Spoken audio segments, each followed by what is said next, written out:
அஸ்ஸலாமு அலைக்கும் வரஹ்மத்துல்லாஹி வபரகாத்துஹு.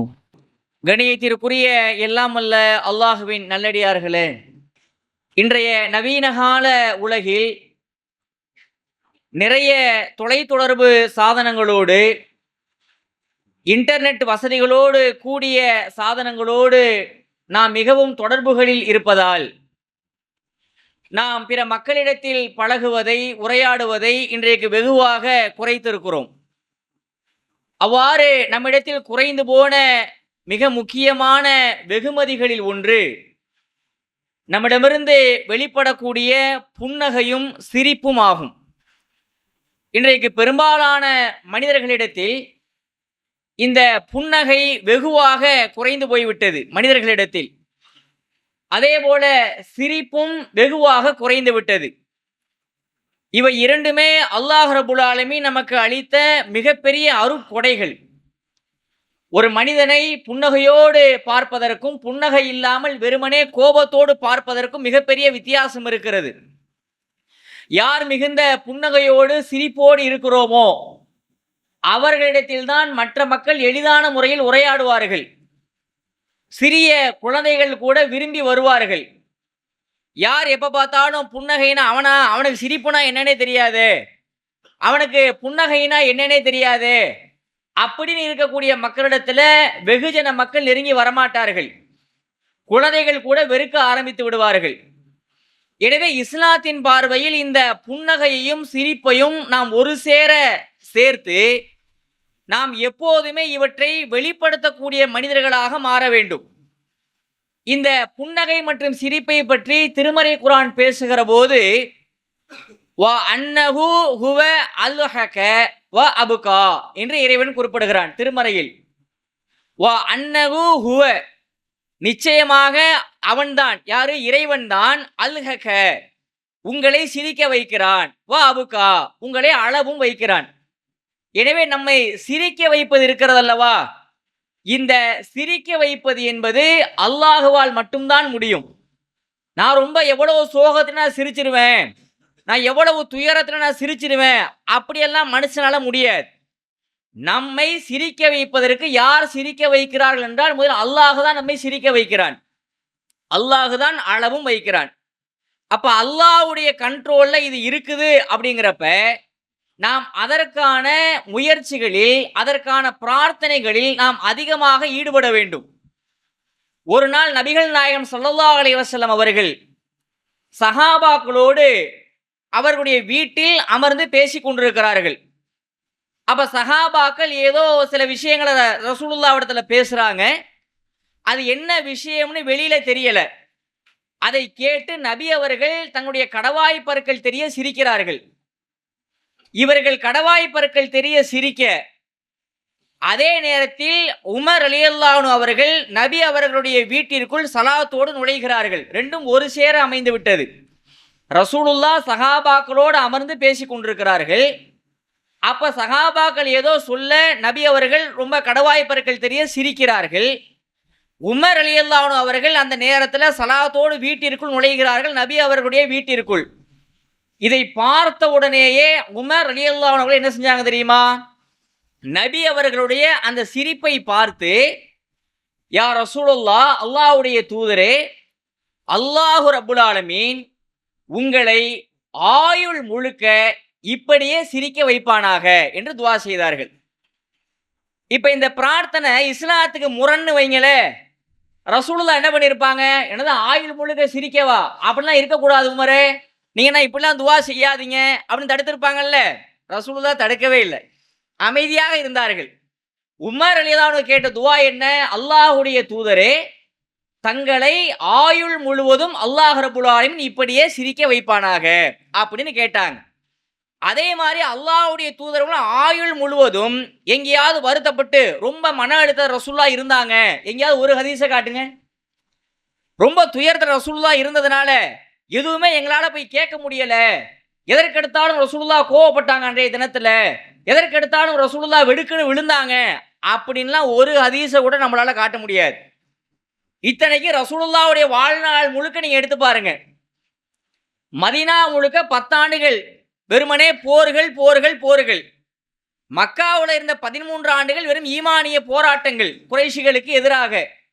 இப்பேற்பட்ட ஒரு பிரச்சனைகள்ல இருந்த பொழுதும் கூட ஜரீர் இப்னு அப்துல்லா ரலியல்லாஹு அன்ஹு அவர்கள் அவங்க ரசூலுல்லாஹ்வை பத்தி சொல்றாங்க, நான் இஸ்லாத்தை தழுவிய நாட்களிலிருந்து. யார் சொல்றா? ஜரீர் சொல்கிறார். ஜரீர் இப்னு அப்துல்லா ரலியல்லாஹு அன்ஹு அவர்கள் சொல்லுகிறார்கள், நான் இஸ்லாத்தை தழுவிய நாட்களிலிருந்து அல்லாஹ்வுடைய தூதரை நான் எப்பொழுது பார்த்தாலும் அவர்கள் புன்னகையோடு எனக்கு முதலில் சலாம் சொல்லி விடுவார்கள். அதே மாதிரி ஒரே நாள்ல ஒரு தடவை பார்த்துட்டு போயிட்டேன், அடுத்த வேற இடைவெளி விட்டு திரும்பவும் பார்க்கிறேன் அப்படின்னா, அப்பவும் நம்ம ஏற்கனவே தான் பார்த்தாச்சு, சலாம் சொல்லியாச்சு அப்படின்னு இருக்க மாட்டாங்க. மீண்டும் ரசூலுல்லாஹ் அதே புன்னகையோட அதே சலாத்தை எனக்கு தெரிவிப்பார்கள் அப்படிங்கிறாங்க ஜரீர் இப்னு அப்துல்லா ரலியல்லாஹு அன்ஹு அவர்கள். நான் இஸ்லாத்தை தழுவிய நாட்களிலிருந்து நபி அவர்கள் மரணிக்கிற வரைன்னு இந்த கூற்றை நீங்க எடுத்து பாருங்க. அப்ப அல்லாஹ்வுடைய தூதர் அவர்கள் தங்களுடைய வாழ்நாள்ல எப்பொழுதுமே புன்னகைக்க கூடியவர்களாக இருந்தார்கள். இது மிகப்பெரிய சுன்னா. நாம் என்ன பண்ணிவிட்டோம்? நாம் அந்த சுண்ணத்தை விட்டு ரொம்ப தூரம் வெகு தூரம் வெளியில வந்தாச்சு. ஃபேஸ்புக்கை எடுத்தோம்னா அவன் என்ன கமெண்ட் போட்டிருக்கிறான், இவன் என்ன போஸ்ட் போட்டிருக்கிறான், அதிலேயே டென்ஷன் டென்ஷன் டென்ஷன். வாட்ஸ்அப்ல ஏதாவது வாத பிரதிவாதங்கள், அதிலேயே டென்ஷன். யாராவது ஒருத்தர் வராரு, அவரை பார்த்து சிரிக்கிறது, புன்னகைக்கிறது, இதுவெல்லாம் இன்றைக்கு பெரும்பாலான மனிதர்களிடத்துல இல்லாமலே போய்விட்டது. மாணவ பருவம், மழலை பருவம், குழந்தை பருவம், அத்தனை பருவங்களுமே தங்களிடத்துல இருக்கக்கூடிய மிகப்பெரிய சொத்தான இந்த புன்னகைகளையும் சிரிப்புகளையும் இன்றைக்கு இழந்து தவிக்கிறார்கள். எப்பொழுது பார்த்தாலும் கோபம், எப்பொழுது பார்த்தாலும் வெறுப்புணர்வு, எதை பத்தி பேசினாலும் எடுத்தோடனே என்ன கேட்கிற, என்ன அப்படியா இப்படியா. இந்த இளைஞர்கள் வராங்கல்ல, இந்த இளைஞர்கள்லாம் என்னன்னா இந்த ரக்கட் பாய்ஸ் அப்படின்னு சொல்லிக்கிட்டு தங்களை தாங்களே ஒரு மனசுக்குள்ள நாம ரொம்ப வீரர்கள்னு நினைத்து கொண்டு எப்ப பார்த்தாலும் எதை பார்த்தாலும் யாராவது பேசுனா ஒரு புன்னகைக்கிறது கிடையாது, சிரிக்கிறது கிடையாது. அப்படியே ஒரு மிடுக்கான உடம்பை இப்படி வைத்துக்கொண்டு எதற்கெடுத்தாலும் சிரிக்காம ரொம்ப திமிருத்தனத்தோடு பதிலே பேசிக் கொண்டிருக்கிறார்கள். இப்படிலாம் இருக்கக்கூடாது. புன்னகை என்பது இஸ்லாமிய மார்க்கத்தில் நமக்கு மிக மிக வலியுறுத்தப்பட்ட ஒன்று. நாம் அதிகமாக சிரிக்க வேண்டும், அதிகமாக புன்னகைக்க வேண்டும். அப்படி இருந்தால் நம்முடைய மனதும் நம்முடைய உடலும் மிக மிக ஆரோக்கியமானதாக இருக்கும். அல்லாஹ்வுடைய தூதர் அவர்கள் காலையில சுபஹ் தொழுகை முடிகிறது. சுபஹ் தொழுகை முடிந்த உடனேயே ரசூலுல்லாஹ் தொழுகையை முடிச்ச உடனே எந்திரிச்சிட்டு வெளியில போக மாட்டாங்க. தொழுகையை முடித்து அதே இடத்துல அமர்ந்திருப்பார்கள் சூரியன் உதயமாகிற வரை. சூரியன் உதயமாகிற வரைக்கும் ரசூலுல்லாஹ் தொழுதுட்டு திக்ருகள்லாம் ஓதிட்டு சூரியன் உதயமாகிற வரைக்கும் அப்படியே அமர்ந்திருக்கிறாங்கல்ல, அந்த நேரத்துல சஹாபாக்கள் என்ன தெரியுமா பண்ணுவாங்க? அறியாமை காலத்தில் அவர்கள் செய்த நிகழ்வுகளை எல்லாம் வைத்து அரட்டை அடித்துக் கொண்டிருப்பார்கள். ரசூலுல்லாஹ் உட்கார்ந்து இருக்கிறாங்க, தொழுது முடிச்சுட்டாங்க, திக்ரெல்லாம் ஓதியாச்சு.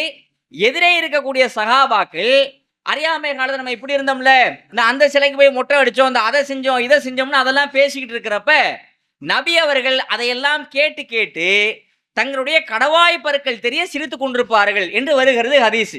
நேரம் என்ன? ஏதோ காலையில எழுந்து ரொம்ப நேரம் வந்துட்டு ஒரு 12 மணி இல்லை, நண்பகல் 12 மணி அல்ல, நேரம் தூங்கி எழுந்தவுடன் பள்ளிக்கு வராங்க, தொழுவ வச்சாங்க, அவ்வளவுதான். தொழுது முடிச்ச உடனேயே அவர்கள் அடிக்கக்கூடிய அந்த அரட்டைகளை பார்த்து நபி அவர்கள் கடவாய் பற்கள் தெரிய சிரித்துக் கொண்டிருக்கிறார்கள். எந்த நேரத்துல? சுபுகுடைய நேரத்துல. இன்றைக்கு நம்ம சுபுகுடைய நேரத்துல தூக்கமும் களைவது கிடையாது. மிஞ்சி மிஞ்சி போய் அப்படி எந்திரிச்சு பாதி தூக்கத்திலே சுபுக தொழுதுட்டு மீண்டும் திருப்பி எப்ப போய் தூங்கிட்டு திருப்பி 9 மணிக்கு எந்திரிக்கலாம் அப்படின்னு பல பேர் நம்ம திட்டம் போட்டு வைத்திருக்கிறோம். இந்த நேரத்துல சுபுக தொழுகையில நல்ல மனசை விட்டு நல்ல புன்னகையோட நல்ல கடவாய் பற்கள் தெரிய சிரிக்கிறவர்கள் நம்மில் எத்தனை பேர்? அப்படிலாம் சிரிக்க கூடாது சுபுடைய நேரத்தில் அப்படின்னு இருக்குதா? இல்லையே. அது ஒரு பரக்கத்து பொருந்திய நேரம். அந்த நேரத்துல நம்ம மனசை விட்டு வாயை விட்டு நல்ல அழகான முள்ள சிரிக்கலாம் இல்லையா? நபி அவர்கள் கடவாய் பற்கள் தெரிய பல சந்தர்ப்பங்கள்ல சிரித்திருக்கிறார்கள். ஏன் இன்னும் சொல்ல போனா நபி ரசூலுல்லாஹி ஸல்லல்லாஹு அலைஹி வஸல்லம் அவர்கள் ஒரு நாள் சஹாபாக்கள் மத்தியில சொர்க்கத்தினுடைய சிறப்பு இயல்புகளை பேசிக் கொண்டிருக்கிறார்கள். அப்ப ரசூலுல்லாஹ் சொல்றாங்க, சொர்க்கத்துல ஒரு மனிதர் விவசாயம் செய்வார். அவர் எப்படி விவசாயம் பண்ணுவார் தெரியுமா? இங்க இருக்கிற மாதிரி வரப்பை வெட்டி தண்ணீரை தெளிச்சு அது பயிராக வளர்வதற்கு நாட்கள் ஆகும் அல்லவா? அந்த மாதிரிலாம் கிடையாது. சொர்க்கத்துல என்ன பண்ணுவார்னா ஒரு நிலம் இருக்கும், விதைய தூவுவாரு. கண் சிமிட்டக்கூடிய நேரத்துல அந்த விதையானது என்ன ஆகும், அப்படியே செடியாகி பயிராகி உடனே பூத்து குலுங்கி விடும். அதை போய் ஒரு உடனே பலம் படுத்தி தின்று விடுவார். கண் சிமிட்டக்கூடிய நேரத்துல விவசாயத்தினுடைய எல்லா பலன்களுமே அவருக்கு சொர்க்கத்துல கிடைத்து விடும் அப்படிங்கிறாங்க ரசூலுல்லாஹ். அப்ப சஹாபாக்கள் ஒருத்தர் சொல்றாரு, யா ரசூலுல்லாஹ், அநேகமாக அந்த விவசாயம் ஒரு மனுஷர் பண்ணுவாரு நீங்கல்ல, அந்த மனிதர்கள் யாரா தெரியுமா இருப்பா, இதோ இந்த மதினாவை சார்ந்த அன்சாரிகளா தான் இருப்பாங்க. ஏன் தெரியுமா, இவங்க தான் இங்க விவசாயம் பண்ணிட்டு இருக்கிற ஆட்கள், நாங்க கிடையாது அப்படிங்கிறாங்க சஹாபாக்கள். இதை கேட்ட உடனே ரசூலுல்லாஹ் கடவாய் பற்கள் தெரிய சிரித்து விட்டார்கள். இப்படி ரசூலுல்லாஹ் கடவாய் பற்கள் தெரிய சிரித்த தருணங்கள் நிறைய இருக்கிறது. ரசூலுல்லாஹி ஸல்லல்லாஹு அலைஹி வஸல்லம் அவர்கள் எப்பொழுதுமே புன்னகைப்பவர்களாக இருந்தார்கள். ஏன் நமக்கு சொன்னாங்கல்ல, நீங்கள் இன்னொரு சகோதரரை பார்த்து புன்முறுவலோடு சந்திக்கிறீர்கள், ஒரு சலாம் சொல்லும் பொழுது அஸ்ஸலாமு அலைக்கும்னு வெறுமனே அப்படி சொல்லாம, ஒரு கோபத்தோட அலைஹிஸ்ஸலாம் அப்படின்னு சொல்லாம, ஒரு ஸ்மைலோட ஒரு புன்னகையோட அஸ்ஸலாமு அலைக்கும் ஒரு சகோதரரை நீங்கள் பார்க்கிறீர்கள் என்றால் அதை கூட நீங்கள் அற்பமாக கருதி விடாதீர்கள் அப்படின்னாங்க ரசூலுல்லாஹ். அது அற்பமான விஷயம் கிடையாது. நாம் என்ன பண்ணுவோம், சும்மா பார்த்துட்டு அலைஹிஸ்ஸலாம் அஸ்ஸலாமு அலைக்கும் அலைஹிஸ்ஸலாம் அப்படின்னு போறதோட சலாத்தோடு சேர்த்து ஒரு புன்னகையை தூக்கி போட்டோம்னு வைங்க, அது அற்பமான விஷயம் அல்ல. நாளை சொர்க்கத்தில் நம்மை நுழைவிப்பதற்கு அதுவே போதுமான விஷயமாக இருக்கும். எனவே இப்பேற்பட்ட இந்த புன்னகைகளையும் சிரிப்புகளையும் நாம் அன்றாடம் வைத்துக் கொள்ள வேண்டும். ஒரு அறிவியல் ஆய்வுகளில் சொல்லுகிறார்கள், சிறிய குழந்தை மழலையில் இருக்கிறாங்க இல்லையா, 1 வயது 2 வயது, ஒரு நாளைக்கு 200 தடவை சிரிக்கிறார்களாம். நாம எல்லாரும் அப்படிதான் சிரிச்சோம். நாம எல்லாம் ஒரு இன்ஃபண்டா கை குழந்தையா இருக்கும் பொழுது, மழலையாக இருக்கும் பொழுது ஒரு நாளைக்கு 200 தடவை சிரித்திருக்கிறார்கள். அந்த குழந்தைகிட்ட போய் ஒரு கிளுகிழுப்பி கிடுகிடுன்னு ஒரு காது கிட்ட ஆட்டுங்க, அதுங்க என்ன பண்ணும், அதை கேட்டுக்கிட்டு சிரிக்குங்க. இன்றைக்கு நாம தானே அந்த குழந்தை, அப்படித்தானே இருந்தோம். நாம தான் வளர்ந்து இப்ப ஆளாயிருக்கிறோம். நம்ம முன்னாடி ஒருத்தர் கிளுகிழுப்பை உணர்ந்து மூஞ்சில ஆட்டுறாருன்னு வைங்க, எடுத்துட்டு போய் எரிச்ச வந்துடும் அப்படிங்கிறோம். ஏன், ஒரு காலத்துல மகிழ்ச்சியை தந்த அந்த சப்தம் கிளுகிழுப்பை இன்றைக்கு கோபத்தை ஏற்படுத்தி இருக்கிறது. ஏன், சிரிப்பு மாறல, அந்த சவுண்டு கிளிங்கிளிங்னு அது மாறல, கிளுகிழுப்பையும் மாறல, நாம் தான் மாறி இருக்கிறோம். இந்த உலகத்தினுடைய சுற்றுப்புறத்தினால அங்க வரக்கூடிய அந்த எரிச்சல், கோபம், டென்ஷனு, டோட்டலா சமூக வலைதளங்களோடு உண்டான தொடர்பு அத்தனையுமே நம்மை புன்னகையை விட்டு வெகு தூரம் கொண்டு சென்று விட்டது. எனவே இஸ்லாமிய மார்க்கத்தினுடைய அரும்பெரும் போதனை நாம் எப்பொழுதும் புன்னகையாய் இருப்பது, நல்ல ஸ்மைலோட சிரிப்போடு இருப்பது. வீட்டுக்குள்ள நுழையிறமா, கல்யாணம் எவ்வளோ வருஷம் ஆச்சா, இருந்தாலும் மனைவியை பார்த்து ஒரு புன்னகை செஞ்சு பார்ப்போம், அது பெரிய ஒரு அட்ராக்டை ஏற்படுத்தும். பிள்ளைகளை பார்த்து ஒரு புன்னகை, நம்முடைய சொந்த பந்தங்களை பார்த்து ஒரு புன்னகை, நண்பர்களை பார்த்து புன்னகை, எப்பொழுதுமே புன்னகையோடு இருப்பது இறைவன் நமக்கு தந்திருக்கிற வரம். புன்னகை என்பது நாளை மறுமை நாள் என்ன தெரியுமா, வெற்றியின் அடையாளம்.